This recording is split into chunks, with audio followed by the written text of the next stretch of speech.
Great, everybody. It's your man, Andy Ready. Welcome to this new series on home defense. So I decided to do this series actually, because there are more and more people purchasing guns, obviously, right? Don't mind my voice. I think I'm getting over something. And the bulk of my students, whether they're getting handgun qualification license, Maryland wearing carrier, or multi-state carrier, whatever it may be, for some reason they're so amped on getting a handgun, which is cool. Nothing's wrong with that, right? That's awesome. But me personally, if I had it my way, I would go for a long gun, especially being in the state that we're in, and long guns are more effective, right? Now, you can get into the debate about pistols and all this other stuff, and AR pistols and AK pistols and shotgun caliber pistols, but as for right now, we're going to talk about this pistol I have here.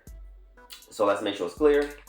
So before I even do that, you see this is a Glock 17 magazine with a 2-round base plate extension.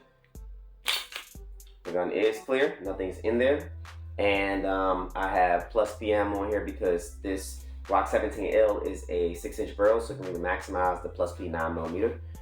Nothing's wrong with people who carry plus P ammo in their 4-inch barrel, 3-inch barrel, 4¼ barrel pistols. That's cool, but you're really able to maximize out of this longer barrel. I have a light on this gun because it adds a little more weight to the front in order to keep it as flat as possible. For me, light isn't super heavy. It's a cheap NC Star light. I know everybody's gonna go crazy, but chill, it's okay. Here's the thing. I'm not out in the field with this gun, beating this gun up, falling on it, I'm not doing that, right? So this gun is specifically for home defense. And guess what? The light is plenty bright enough for me. It works as long as this light can work when I'm shooting it at the range and maneuvering, put it down, picking it up. I'm happy, okay? So let me tell you about something on this particular firearm that I don't really care for. And that's going to be that it has an extended mag release, right? Now, that's good for competition shooting, but I like the fact that it's stiff because when I was at the XCal event that was hosted by Guns Out last month or earlier this month, they, what is that Terrence type of gun? The Sand Viper or whatever the hell it was. The first time I shot it, I dropped the magazine because my grip is pretty tight, right? So, but I've been able to manage on how to properly hold this firearm, so I don't have to worry about depressing the extended magazine release. But me personally, I like a standard magazine release. These big extended ones, it's kind of not my thing. Another thing that I noticed about this particular firearm, and it could be for all Glock 17Ls or maybe just this one, most of my Gen 4s, my Gen 3s, I'll put the metal guy rod assembly in there, right? And the recoil guy rod assembly spring, whatever the specific name is for it. This one, it won't work for it. When I put the metal one in there, it would jam up. It would not let the slide cycle.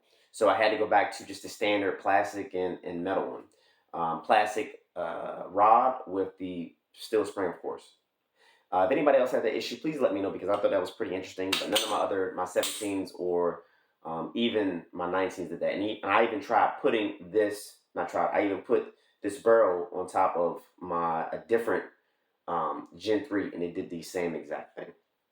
So, but I don't want to digress. This is my pick for my home defense pistol, if I had to use a pistol. And this is my nightstand pistol, right?